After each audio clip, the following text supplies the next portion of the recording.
Well, I've been at this a while. This is my 27th year here at Highlands, and even so, I always sort of wrestle with those kind of existential questions for educators. Again, Yeah.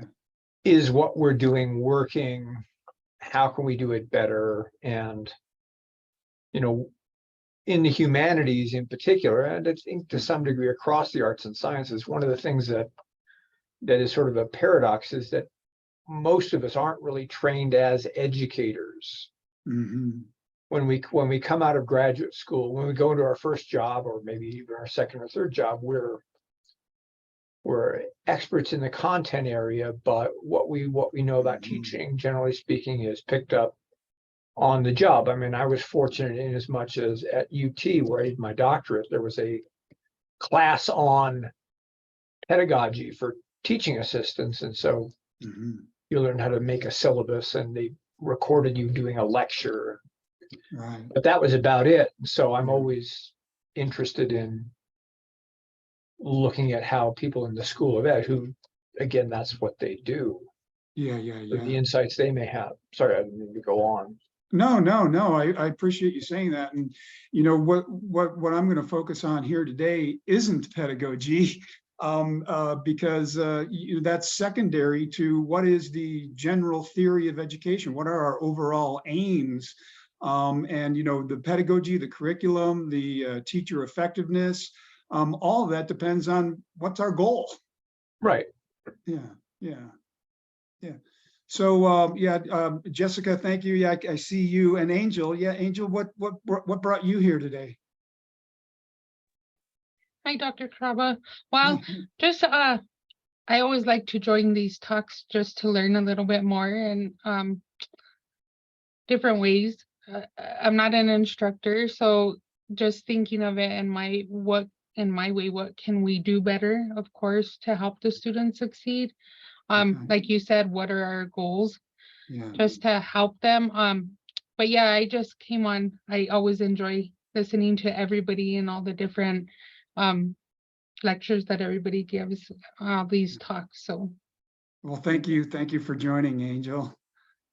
And Jessica, we haven't met. No, hi, I'm Jessica. I teach in the computer science department. Oh, okay. And, yeah, I know, a random drop in here. But I'm super passionate about computer science education. So I like knowing how do we teach it, and I don't know. And I like coming to these talks too, same as Angel. So I'm always interested in hearing what you have to say. So. And how can I be better? I mean, I think. Yeah. Okay, great. Well, thank you. Yeah, thank you for attending. Thank you. Is anybody else there want to jump in? Michael. Sure, thanks. Hi, Robert. I'm Michael Remke. I'm a new faculty in forestry, and I guess I'm always intrigued to talk pedagogy and try to hear what people are doing that works for them and what's not working, so that we can all learn and be students to this wonderful art of teaching. As STEM faculty, sometimes it feels like the easiest default is content overload and lecturing, and also I feel like we know our students' attention span is like 10 to 15 minutes if that's how we want to teach. So always trying to experiment with my teaching and learn from others, and be part of as many conversations about teaching as I can. So thank you. Great. Well, thank you. Yeah, once again, I'm not going to be getting into pedagogy, right, of how to teach. It's more, what are our overall or overarching aims in K through 12 as well as higher ed as well. So anybody else there want to jump in? And Michael, I don't know if you wouldn't mind leaving your camera on. I don't know, it just helps me to see people's faces. Yeah. And there's Eric. Hey, Eric. Thank you for attending. We're just going around I'm just trying to get a sense of what brought you to this talk on our aims in education. I'm interested to see how you're going to tackle such a big subject in a limited time frame. Right. Well, I don't know how far. I don't Being know how far concise we'll and get. synthesis is a high critical skill, right? Yeah. I'm looking forward to see how you synthesize. Great. Okay. All right. Well, then I guess I'll jump in. I've got a PowerPoint with a bunch of quotes to kind of lead us through. And, I'm really talking, broad, our general theory of education here, how it relates to, people's, individual context. You're gonna have to take that up on your own.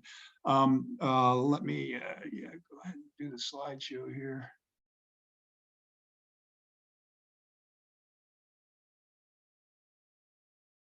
Yeah, so the talk is aims in education, and yeah, as they say in the in the program, I started out with this Dewey quote. It is well to remind ourselves that education has no such aims. Only people have aims, not an abstract idea like education. So this notion of equalizing student outcomes, enhancing student performance on standardized tests. That's not the natural goal of education. It's what we choose to be the goal of education right now in the US. And I also start with this quote from Walter Feinberg of the importance of philosophy, because this isn't an empirical matter. Nobody can, no scientist can come and do an experiment and tell us what the aims in education should be. But this is a normative issue. What should they be?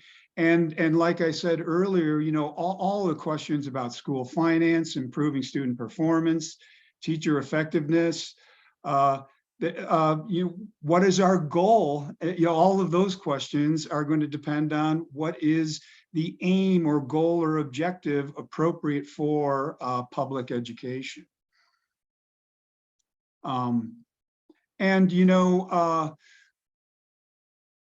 Education is connected to the socio-cultural environment that it is embedded in.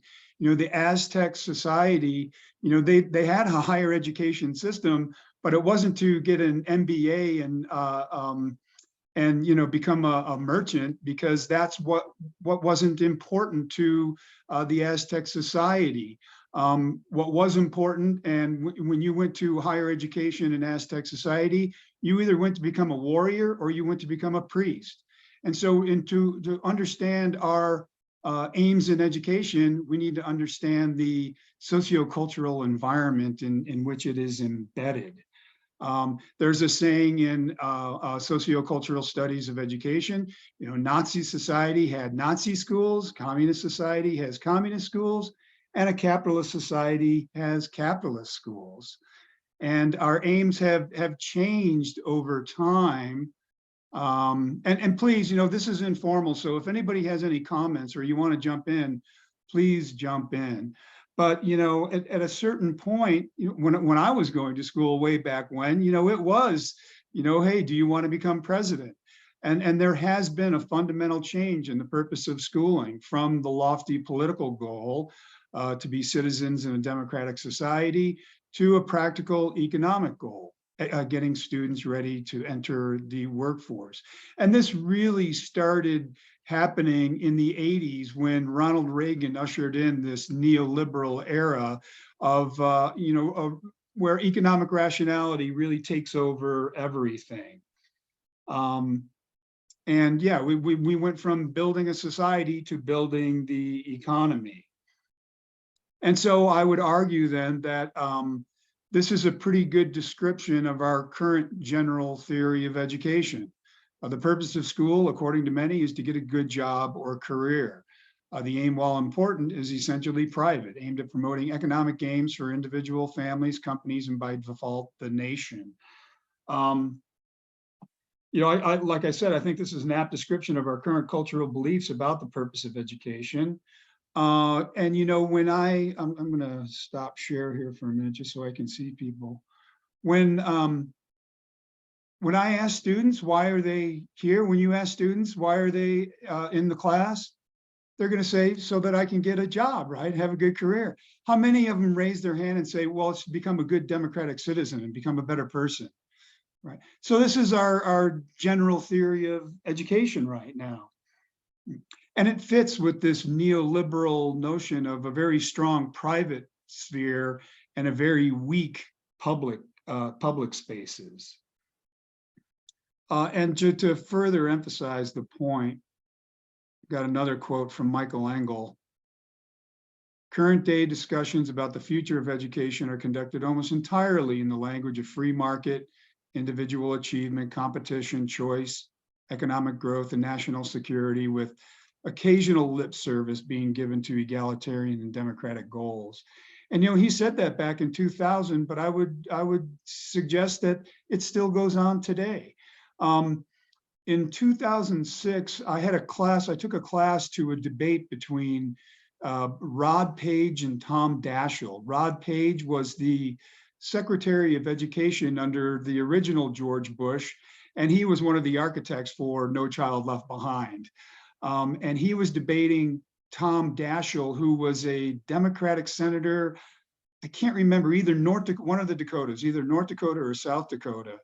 And they were South debating. Dakota, I think. Was it South Sorry. Dakota? Okay, thank you, Pete. They were debating about the reauthorization of No Child Left Behind. And I had the students listen to the talk in the debate, the language that was being used. And the language was all around helping the United States compete in the global economy. Not once in the entire hour-long debate was the word democracy mentioned. So this is the problem for those of us that are interested in democratic education. Let's see here. Yeah, our democracy is in crisis, and as well as our environment. Just another quick side note here. In 2020, Ezra Klein wrote a book called Why We're Polarized. I think it's a cultural artifact of our time that we lived in a polarized nation, and we live with a global environmental crisis. Is anybody familiar with the author John Meacham? John Meacham writes biographies. He wrote one on Teddy Roosevelt. He wrote one on Thomas Jefferson. And last year, he wrote one on Abraham Lincoln. And I'm like, another biography on Abraham Lincoln? Why is this gentleman writing a biography on Abraham Lincoln? The main thesis of his book was that we are as polarized now as we were in 1862 before the Civil War. So these are cultural artifacts of our time. But as John Vallant says, education can play a role. What the US needs from its schools has more to do with building a cohesive society and a stable democracy than with shoring up our economy. And even though the sociocultural environment influences what happens in education, it's a two-way arrow here. Education can also help form our sociocultural environment.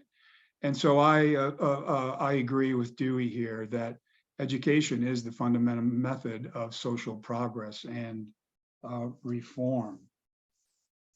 Yeah, but what, if we are interested in shoring up our democracy, what actually do we mean by democracy? Oh yeah, that's just another quote there. What can democracy mean? I would argue that most people believe that democracy is a form of federal government. It's a method of government, namely majority rule. We live in a representative democracy. But Dewey has a completely different notion of democracy. Democracy for Dewey isn't something that just happens in Albany, New York, and Santa Fe, New Mexico, and Washington, D.C. For Dewey, democracy is a moral way of life. Act that democracy is a personal way of individual life. It signifies the possession and continual use of certain attitudes, forming personal character and determining desire and purpose in all relations of life. So make no mistake about this, Dewey is advocating for a particular kind of character education, forming personal character. What is it that the democratic character entails? And I'm going to get there in a moment, but this is the idea from Dewey. If we have a common set of agreed upon values, then that allows us to disagree in other manners. So the key idea is a democratic participant, combined with any other aspects of one identity, be it beliefs about God, any occupation, or any other category of different, works on a basic level because democratic dispositions, are a way of associated living with those differences. I guess I'm going to stop here. Any comments at this stage? Everybody following what my train of thought here? Eric, I don't know why I'm looking at you. I expect you to have a comment. Robert, just in general sense, I appreciate your, again, taking that high level look at it. And for me, I think that's kind of the conundrum of higher education, because we're doing the combination. We're doing liberal arts foundation building, and then we get into the thematic areas, the major minor, which are very much skill oriented rather than body of knowledge. And I see that as one of the big issues of us really being able to tie in the both and say, at an undergraduate level, we do democratic education. We want to see that wealth of that spread of knowledge, a breadth of knowledge, right, as it ties into so many aspects. And so, of course, not all college systems go that direction of combining liberal arts with content knowledge, but it's a challenge for us to make that juxtapositioned. Yeah, wasn't it what, maybe 5-6 years ago, we cut the core by 6 credit hours from 36 to 30. So there is this constant erosion of liberal arts curriculum. But the other point here, as a matter of fact, West Virginia University was in the news a few weeks ago because they're proposing to cut all of their world languages programs because it's not. It doesn't fit with the utility of economic purposes. Right? At least that's the argument that they're making. But I guess the other point here is that I think we can infuse these democratic dispositions in all academic disciplines. The idea is to use the academic disciplines to teach democratic character. And what is the democratic character that Dewey is talking about? I can run through there. He has 3 real critical dispositions that allow us, once again, to live together with differences. In his words, a way of associated living. And the first disposition is critical thinking. So Dewey talks about having faith in other human beings, but it's not a blind faith. Democracy is a way of personal life controlled, not merely by a faith of human nature, but a faith in the capacity of human beings for intelligent judgment and action if proper conditions are furnished. So one of the challenges here is how do we infuse critical thinking within our respective teaching areas? The other key trait for Dewey, and I'm using Valent's phrase here because I think it captures it a little better, is this notion of intellectual humility. Dewey talks about having the give and take of ideas. We would want them, and John Valent says, I like his phrasing here, we would want them to seek out competing ideas, to graciously admit their own assumptions may be wrong, and to develop a sense of intellectual humility. So it's this notion of creating a disposition of open-mindedness, of growth mindset, an attitude of curiosity, wanting to know more, an attitude of inquiry, embracing uncertainty, looking at the context, and context always changes, as opposed to being smug, right, and thinking that your way is the only right view. And then the last disposition that Dewey talks about is collaboration, or what I like to say, connectivity, because I believe it's more than connecting with other human beings, it's also connecting with our environment. So finally, given the two conditions just mentioned, democracy as a way of life is controlled by personal faith and personal day-by-day working together with others, amicable cooperation, conducting disputes, controversies, and conflicts as cooperative undertaking.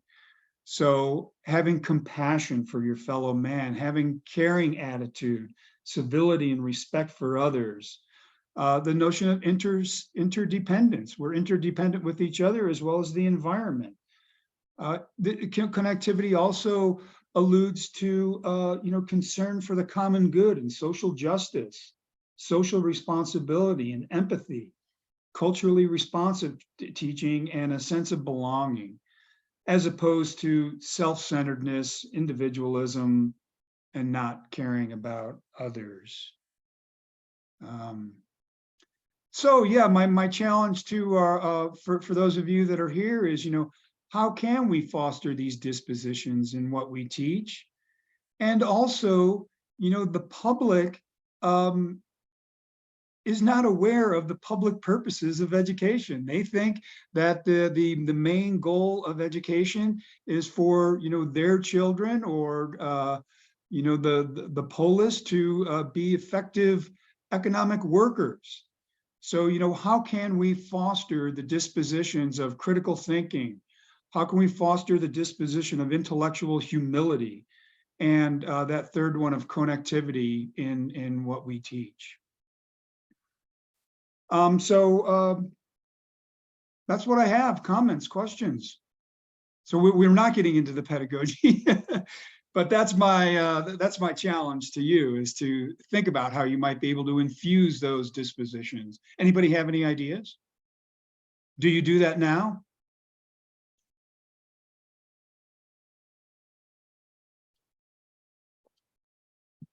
Well, you try.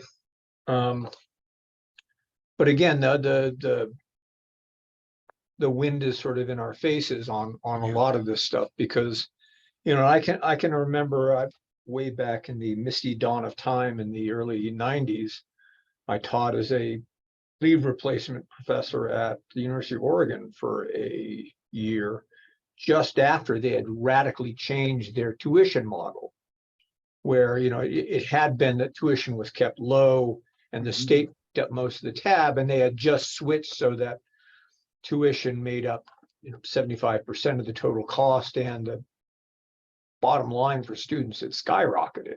And that's sort of what we're facing here. I mean, and again, I'm going to embarrass myself in terms of my age, but I had a full ride scholarship, a presidential scholarship at UNM when I was a freshman in college in 1976, believe it or not. Look at me, I'm sure you can believe it. And tuition and fees for a semester was $350. I had a full ride and it was $700 a year. Right. What is a semester's tuition now, even at UNM, even at not the Harvard, the Southwest, as much as I like UNM, I give them money, but it's not Harvard, but it's probably what, 20,000 a year? I'm guessing. I have no idea. Same thing happened in the University of California system. Right. So, when people are going into debt to the tune of hundreds of thousands of dollars, then the economics of the situation, you have to concentrate, or most people will have to concentrate, those which aren't personally wealthy, they have to concentrate on the cost benefit analysis of a college education, and again, also what they're going to go into. And there's also a political pressure now. We see people in Congress, and not necessarily just Republicans or conservatives, who rail against people who are majoring in English lit or cultural studies or something like that, saying, if you want to do this, you deserve to be unemployed, or you deserve to spend your life working at Starbucks or whatever. So again, economic pressures Yeah. political pressures and societal pressures are all pushing in the other direction and trying to move education more for most people. Again, what's really developing is this kind of two-tier system where if you can go to Harvard or one of the other Ivy Leagues, or even one of the top tier private colleges, say in the Northeast, you're still getting that liberal education. But for people going to state universities, and especially the second, third tier state universities, the comprehensives, and forget about community college. I mean, again, the emphasis is always there. Come here, we will train you so that you can get that job. Right. And it then becomes this kind of cost benefit. Well, it's going to cost me $200,000 to get a college degree, even after scholarships and federal aid and so on. I need to have a job when I come out that will allow me to pay that back. Right, right. A couple of comments. I completely agree that it's an uphill battle.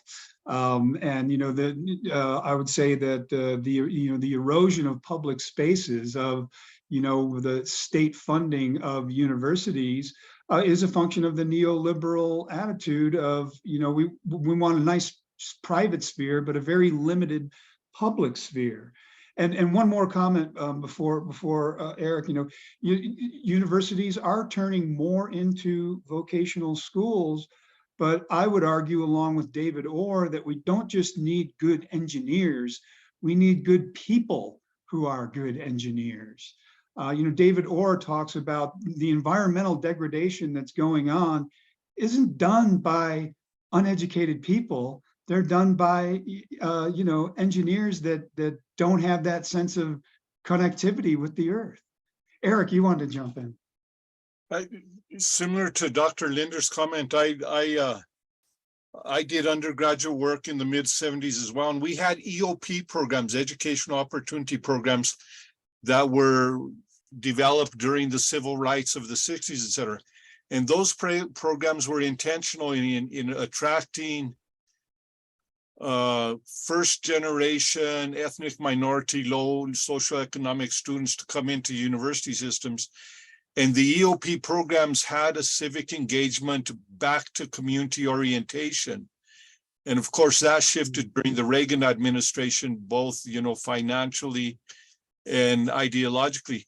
But I see that there's a potential shift coming back when we address it at a structural level or an institutional level, when we really embrace the idea of the civic mission of an institution of higher education to be involved with civic engagement activities, so that the part of the product and the productivity of higher education is making changes in our local community, not only for a marketing potential, but really that, higher education could be the motors for community development regionally. Ernest Boyer came out with his work in the early 2000s and starts challenging universities to embrace concepts and structures for engaged scholarship as part of their promotion and tenure criteria.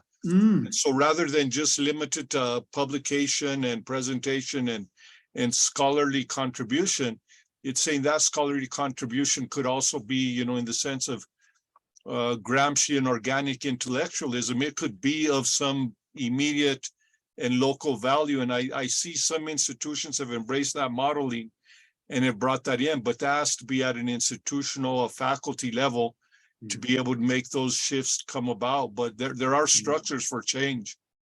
Yeah.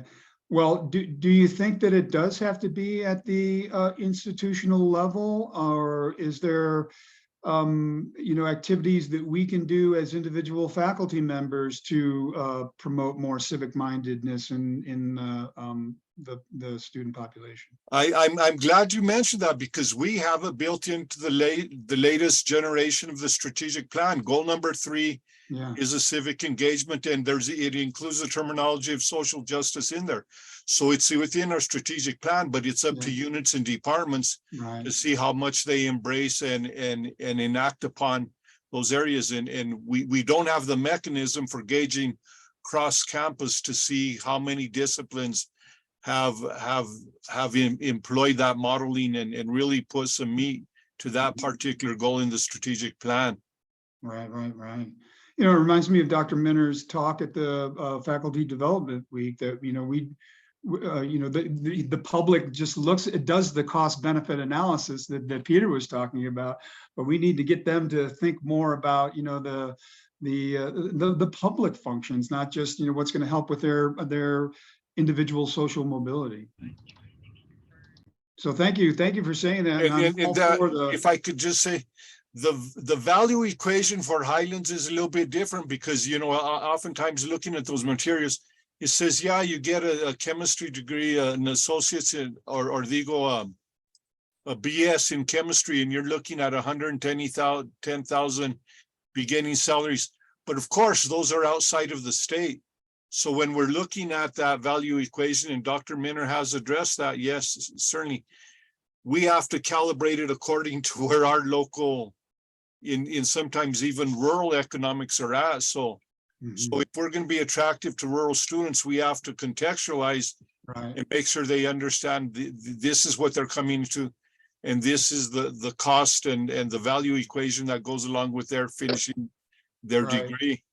Well, I would say, yeah, you know, public education worthy of its name is not going to ignore economic purposes, but you know, the point that Engel makes is economic purposes have taken over all of our discourse about education, and it's pushed civic education and democratic citizenry off the agenda. Dr. Minner, did you want to add something?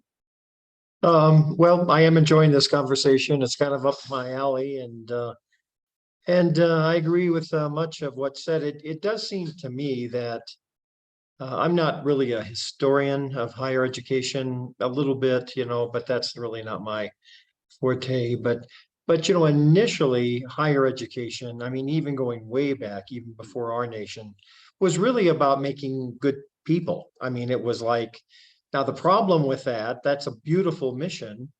And I think part of our mission, it should be a big part of it. I think it is. But I mean, that's kind of a luxury if you don't have to worry about making a living. So going way back, I mean, who went to higher ed? It was like wealthy white guys, mainly men from, you know, well-to-do families. They didn't have to worry about that. But that's what it was about. But now, man, it's almost exactly the opposite. And it's all about the instrumentalism, getting a good job, keeping a good job. That's important. I mean, everybody's for that, as long as you don't step on somebody else to get there. But it's bigger than that. I think we've missed the boat. I think those of us in higher ed, we just have not tried to make that argument very well or often enough or very powerfully.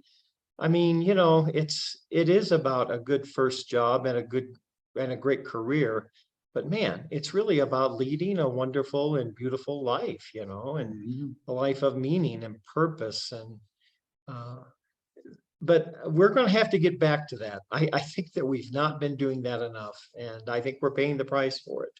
So, and that's that's the whole point. That's why I think we are in we have the cultural artifacts of being a very polarized nation, is because we have ignored the civic dispositions that Dewey suggests. It's a way of associated living. How can we live together with difference? I think that's exactly right. These incredible schisms in society, you can see a little bit. I don't know if it's chicken or egg, but the way that public ed is working or not, and I mean pre-K 16 plus, but you know, it's very much related to how we're engaging each other or not as a society. And that's a problem. So we need to try to be more of a solution, I think, that but as those schisms are manifested in what we do for a living, you and I, Robert, and everybody who's on probably, but we need to really think more carefully about that and change some of our narrative. I'm going to commit to doing that. So that's what I'm trying to, and I think we need to make the case to the public because they have this notion that the purpose of public schools is for me to get a job. Yeah. And getting, a better one than somebody else, which means you have to beat them, which means it's competitive, which means there are winners and losers, and here we are. That is right in front of us, and that's too bad. You make We're better another than them. really good point in, Jamie Vollmer calls it the Belaski dilemma, where, democracy and political engagement seems to be only for those, it's a luxury, right? It's only for the wealthy, because the Belaski dilemma is, Kathy Belaski is working 2 jobs. She doesn't have time to get involved in the That's social right, and political yeah. life of the community. Yeah, no, that's, yeah, I totally agree with that. Right now, man, it is all pluribus, or all unum, rather, really, almost no pluribus, so. Anyway, I really enjoyed your talk, so thanks so Yeah, much. thank you for doing that. attending. You're Anybody else welcome. have any final comments, thoughts, criticisms? I'm okay with being criticized. I have thick skin.